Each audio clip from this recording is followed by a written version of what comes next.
그러므로 형제들아, 내가 하나님의 모든 자비하심으로 너희를 권하노니 너희 몸을 하나님이 기뻐하시는 거룩한 산제물로 드리라. 이는 너희가 드릴 영적 예배니라. 너희는 이 세대를 본받지 말고 오직 마음을 새롭게 함으로 변화를 받아 하나님의 선하시고 기뻐하시고 온전하신 뜻이 무엇인지 분별하도록 하라. 내게 주신 은혜로 말미암아 너희 각 사람에게 말하노니 마땅히 생각할 그 이상의 생각을 품지 말고 오직 하나님께서 각 사람에게 나누어 주신 믿음의 분량대로 지혜롭게 생각하라. 우리가 한 몸에 많은 지체를 가졌으나 모든 지체가 같은 기능을 가진 것이 아니니 이와 같이 우리 많은 사람이 그리스도 안에서 한 몸이 되어 서로 지체가 되었느니라. 우리에게 주신 은혜대로 받은 은사가 각각 다르니 혹 예언이면 믿음의 분수대로, 혹 섬기는 일이면 섬기는 일로, 혹 가르치는 자면 가르치는 일로, 혹 위로하는 자면 위로하는 일로, 구제하는 자는 성실함으로, 다스리는 자는 부지런함으로, 긍휼을 베푸는 자는 즐거움으로 할 것이니라. 오늘은 교회가 때로 분쟁하고 싸우는 일들을 우리가 한번 생각해 보려고 합니다. 왜 교회끼리 싸울까? 장로님 또 목사님 막 파가 나뉘어서 싸우고, 그 정도는 이제 교회, 지역 교회의 일이죠. 여러분들은 잘 느끼시지 못하겠지만 이제 목사님들끼리의 또 그룹핑이 있는데 노예라고 합니다. 이 노예도 나뉘어집니다. 노예 위에는 이제 노예끼리 모여 있는 것이 이제 총회인데, 처음 우리 한국당에는 뭐 장로교, 감리교 이런 거는 있었지만 이 장로교 안에서도 동노회, 노예가 하나밖에 없었을 때도 있었어요. 성도가 얼마 안 있었으니까. 근데 막 신학이 갈라지고 또 교단이 분열되고, 장로교 안에도 얼마나 많은 교단이 있는지 몰라요. 다 그냥 뭐 이렇게 야 우리 잘합시다 하고 악수하고 이렇게 헤어지는 게 아닙니다. 싸우고 막 논쟁이 펼쳐지고, 그리고 이제 분열을 하게 됩니다.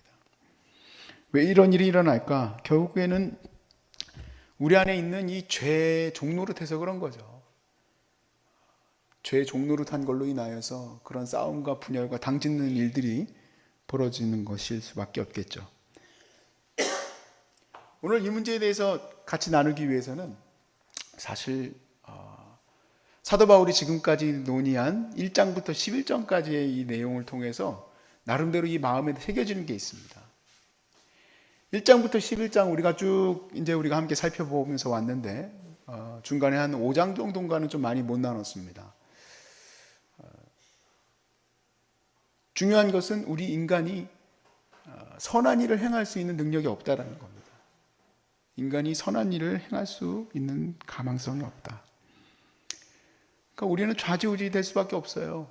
중간에 가다 성령 충만하다가도 어느 순간이 되면 또 이 죄의 종로를 타고 있는 자기 자신을 발견하게 되고, 좀 안타까운 부분이죠.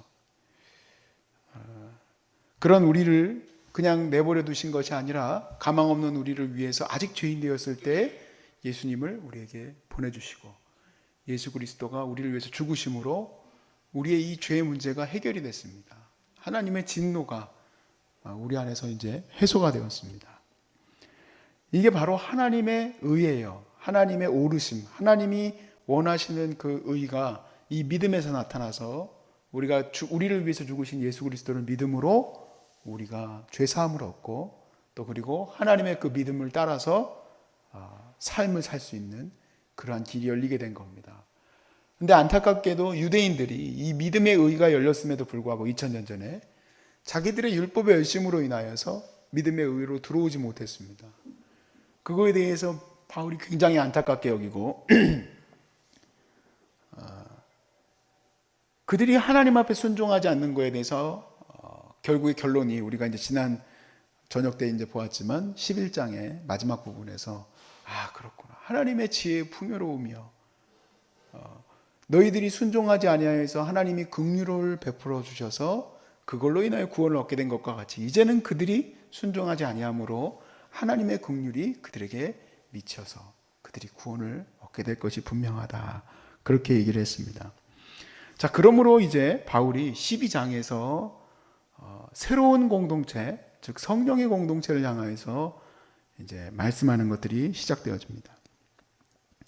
지금까지 이스라엘은 율법의 체계를 따라서, 율법의 위기질서를 따라서 그렇게 세워졌지만, 새로운 믿음의 공동체는 성령의 인도하심을 따라서 이 공동체가 이루어져야 된다는 거예요. 성령의 공동체. 성령의 공동체의 핵심은 무엇일까? 그것은 1, 2절에 나와 있는 것처럼 자기의 섬김의 마음을 다해야 합니다. 하나님이 내게 맡겨주신 사역을 감당해 나갈 때에 자기 자신을 다 드림받아야 된다 이 얘기예요. 그래서 그러므로 형제들아 내가 하나님의 모든 자비하심으로 너희를 권하노니 너희 몸을 하나님이 기뻐하시는 거룩한 산 제물로 드리라. 이는 너희가 드릴 영적 예배니라.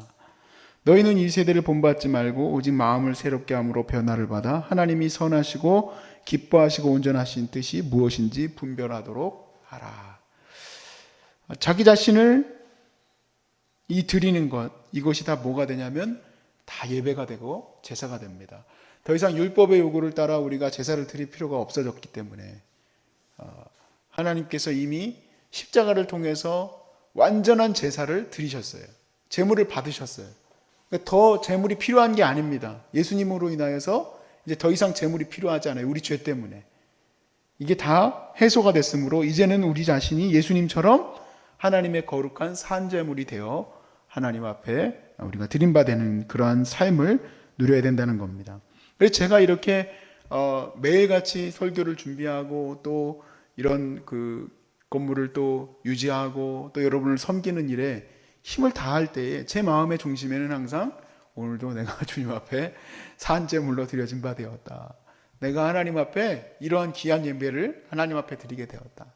예배가 단순히 그냥 오늘 여기서 찬양 드리고 말씀 듣고 하는 것만이 예배가 아니라 내 하루의 이 삶 자체가 하나님 앞에 드려지는 예배 아니겠습니까?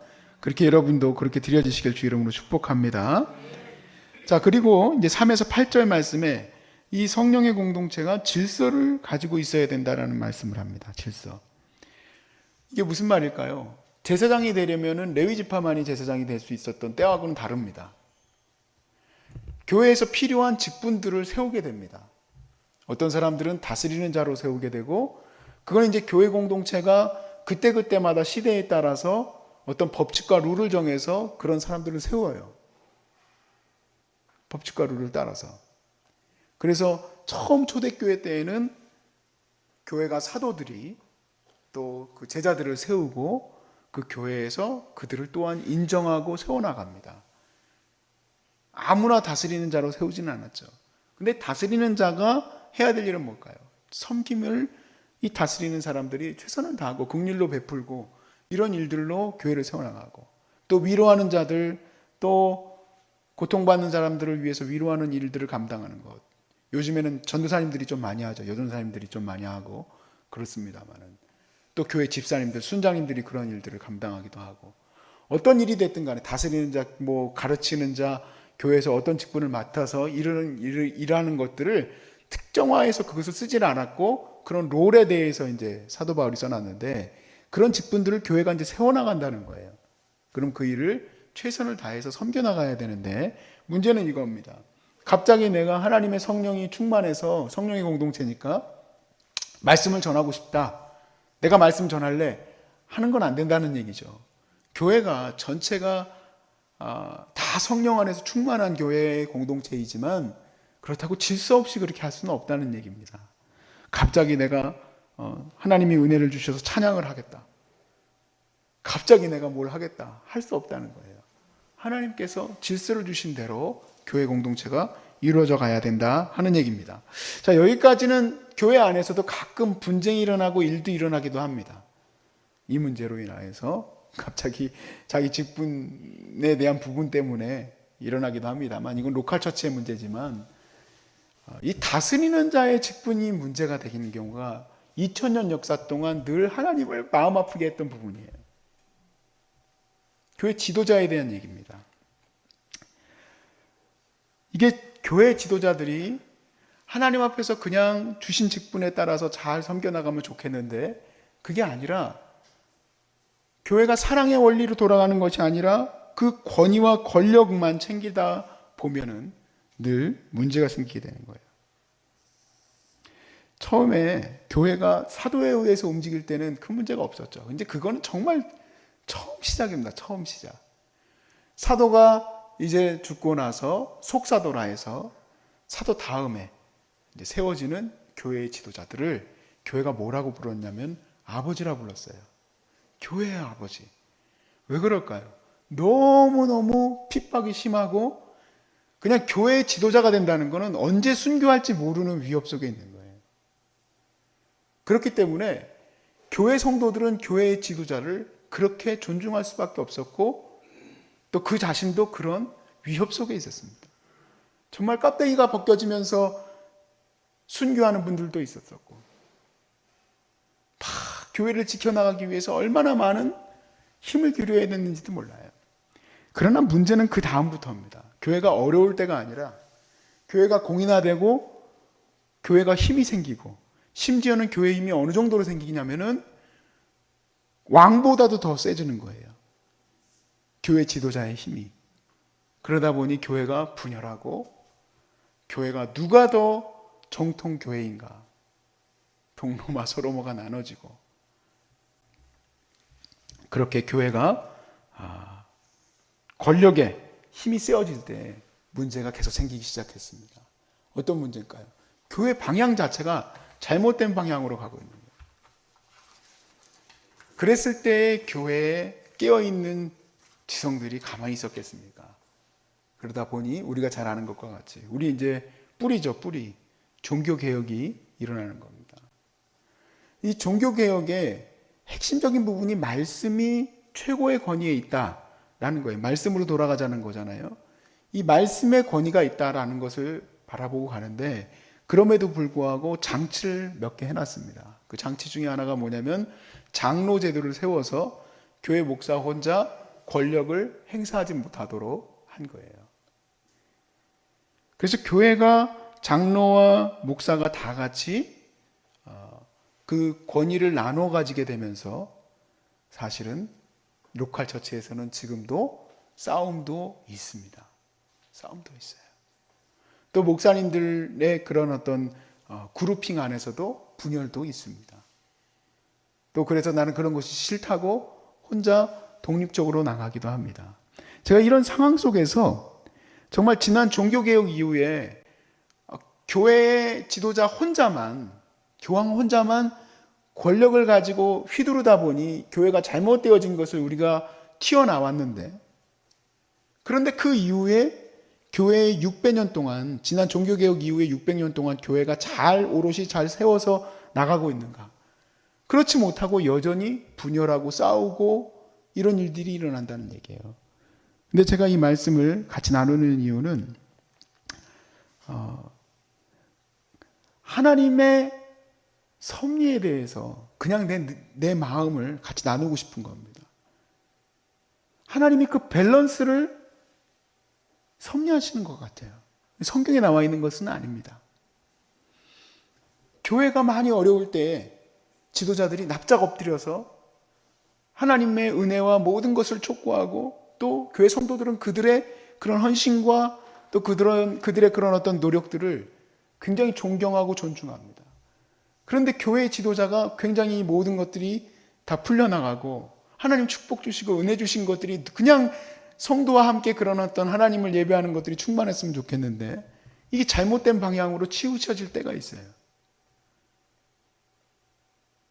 안타깝지만 그것들이 또 그 안에서 또 분열되어지고 그런 모습들이 싫으니까 분열되어지고 나뉘어지고 싸우는 일들이 일어나요. 우리는 그런 생각이 듭니다. 왜 교회가 싸우냐? 왜 교회가 분열하냐? 그런데 지금 와서 제가 말씀 가운데 느끼는 것은 그들이 안타깝게도 죄의 종으로 그렇게 쓰일 수밖에 없는 상황도 우리가 이제 받아들입니다. 로마서를 통해서.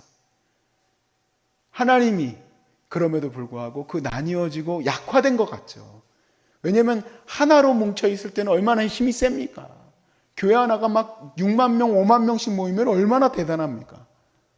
근데 그것이 나눠지었을지언정 하나님의 복음은 여전히 역사하고 또 하나님의 복음과 또 하나님의 복음을 향한 하나님의 성도들이 그 가운데서 헌신하는 것은 여전하기 때문에 지난 600년간 각 나라와 교회들 가운데서 그렇게 세워져 왔기 때문에 저는 그냥 하나님께 감사하고 나아갑니다.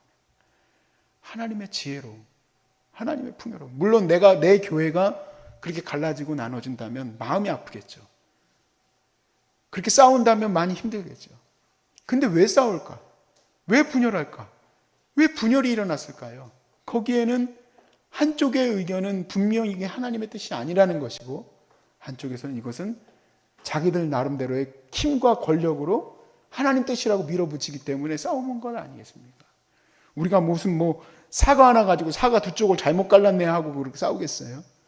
교회가 그래도 하나님 나라를 세우려고 하는 곳인데, 결국에는 그 문제가 600년 전의 그 문제를 계속 반복하고 있는 거구나. 그래서 결국에는 더 납작 엎드려져서 하나님의 이 아름다운 교회들을 계속해서 세워나가시고 계시는 것이 아닐까. 그런 일이 없다면 얼마나 좋겠냐면은, 그럼에도 불구하고 그런 일이 있을 수밖에 없는 것을 우리가 바라보기를 원합니다. 한 문제 한 문제 가지고 다 얘기할 수는 없습니다. 제가 그냥 오늘 핵심을 두고 나눴던 것은 지도자에 대한 문제고, 그렇다면 우리는 어떻게 할 것인가. 로마서 12장의 권면대로 우리 자신은 평신도로서, 또 내 자신은 하나님께서 사명으로 주신 종으로서 나는 내 사명 잘 감당하면서 주의 거룩한 제사로, 산 제사로 오늘도 우리는 담대히 나가야 될 줄로 믿습니다. 맡겨진 직분을 따라서 감당하면 되는 거예요. 성령의 공동체는 지금도 온전히 역사하고 일을 일으키며 나가고 있고, 물론 저 위에서 뭔가 어려운 일도 막 신문에 보도도 되고 막 잘못된 모습들을 지도자들이 나타나기도 하고, 그렇지만 하나님의 나라는 지금도 빛처럼 빛나며 나가는 줄로 믿습니다.